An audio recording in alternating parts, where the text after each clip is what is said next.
I'd like to welcome our parents. Let me invite Judy Woodruff and Al Hunt to come out and welcome them. Thank you.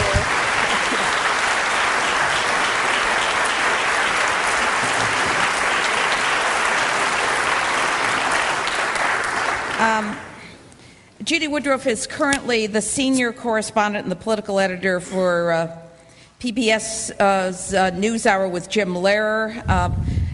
Both she and Al have both been trustees of their respective institutions, Judy at Duke, Al at Wake Forest. She, of course, was the chief White House correspondent for NBC. She went in and out of PBS over the years, worked as the chief White House correspondent for McNeil Lehrer, went to CNN, and is currently with the News Hour with Jim Lehrer. Al Hunt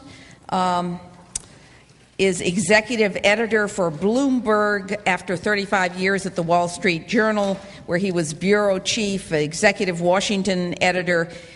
You've seen him on television, occasionally on Meet the Press, on Washington Week in Review, and of course on the wonderful show Evans, Novak, Hunt, and Shields over the years. These are two of Washington's and the country's most distinguished political reporters, correspondents, extraordinary people, friends of mine. They're also parents of a freshman.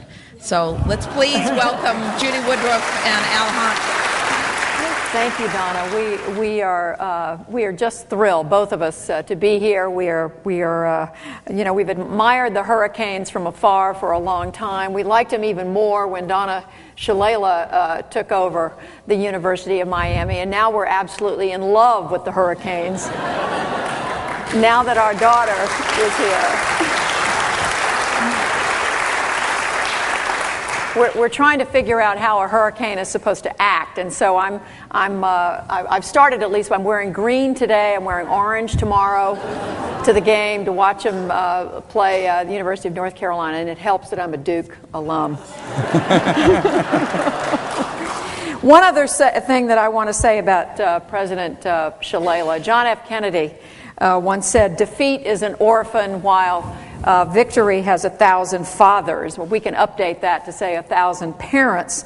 A lot of people can take credit here, but it seems to me that one person without whom this would not have been possible, and she's here on the front row. She is Edna Shalala, the mother of President Shalala.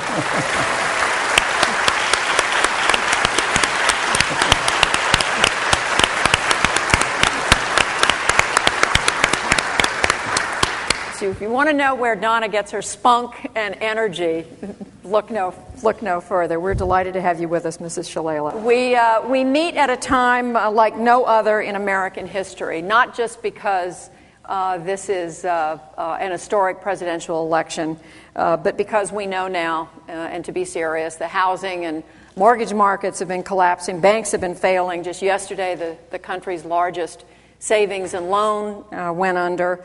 We've seen record foreclosures. We've seen a series of massive bailouts of financial institutions that don't seem to stem the bleeding. And now Congress is trying, but they don't seem to be able to agree yet what to do about it all. All this happening under the watch of a lame duck president and in the final days of this long and hard-fought presidential campaign. And with the American people confused at best and angry at worst about the huge bailout that has been proposed by the administration, which is ironically facing its toughest opposition from members of the same political party. With all that going on, I think we have good reason to wonder what's happening with our political system. When something like this financial crisis happens, we have every right to wonder, why did it happen? Who was responsible? Do we have a government in place that can fix this?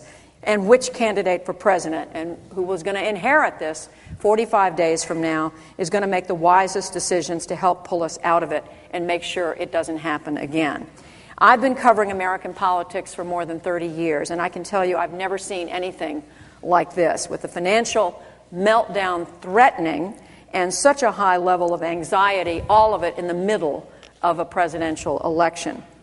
The anxiety level was raised even higher this week over the last couple of days in this already roller coaster of an election when John McCain suspended his campaign, saying he was going to put everything on hold until he made sure that there was a solution to the financial crisis.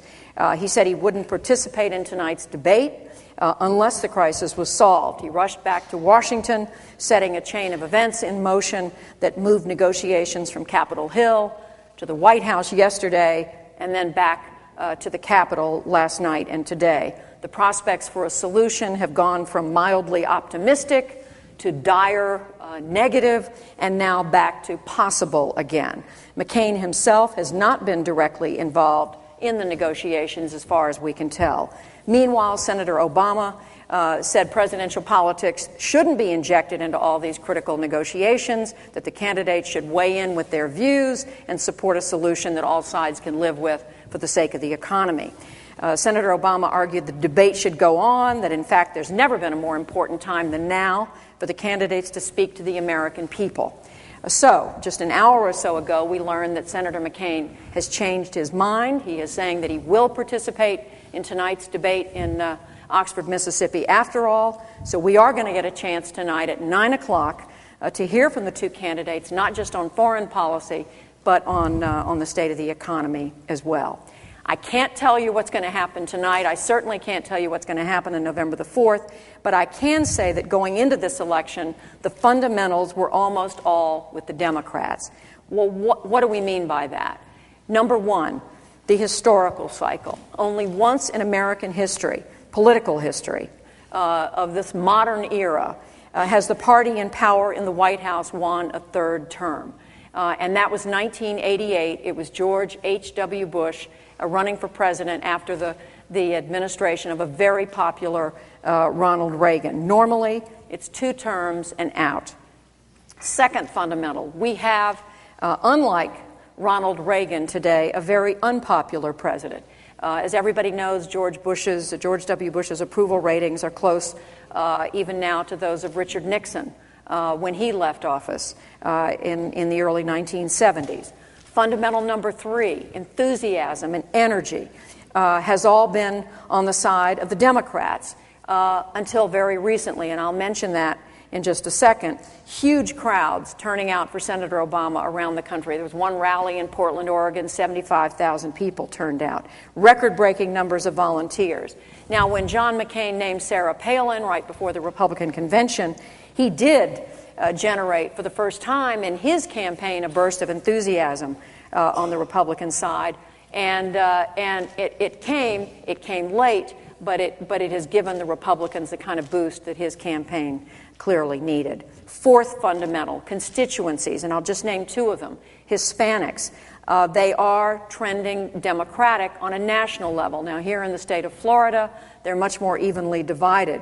But across the country, Senator Obama is doing well with Latino voters. The other constituency I would mention that is favorable this year to the Democrats are younger voters.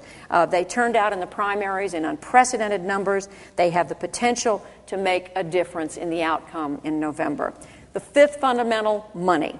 For a change, the Democrats under Obama have raised far more money than the Republicans, so much so that Obama, as we know, chose to opt out of the public financing system. And as you see across the country, that has given him the ability to keep up not just with television advertising, which is critical in an election like this one, but with the ground organization, with people he can hire on the ground in the important so-called battleground states, and to, in fact, surpass the Republicans with advertising and organization. The one fundamental where you can say the Republicans had an advantage in this election has been the fact that they settled on their nominee earlier than the Democrats. Typically, the party that chooses its nominee first in an election year wins. And so that has been a clear advantage. John McCain has had more time to get his campaign together. So pull it all together, you add in this economy that's on everyone's mind under this Republican president, and you would expect Barack Obama to be well ahead. The polls show he's not well ahead. He has been pretty consistently a couple of points ahead, except for right after the Republican convention. But he hasn't sealed the deal. As we sit here on the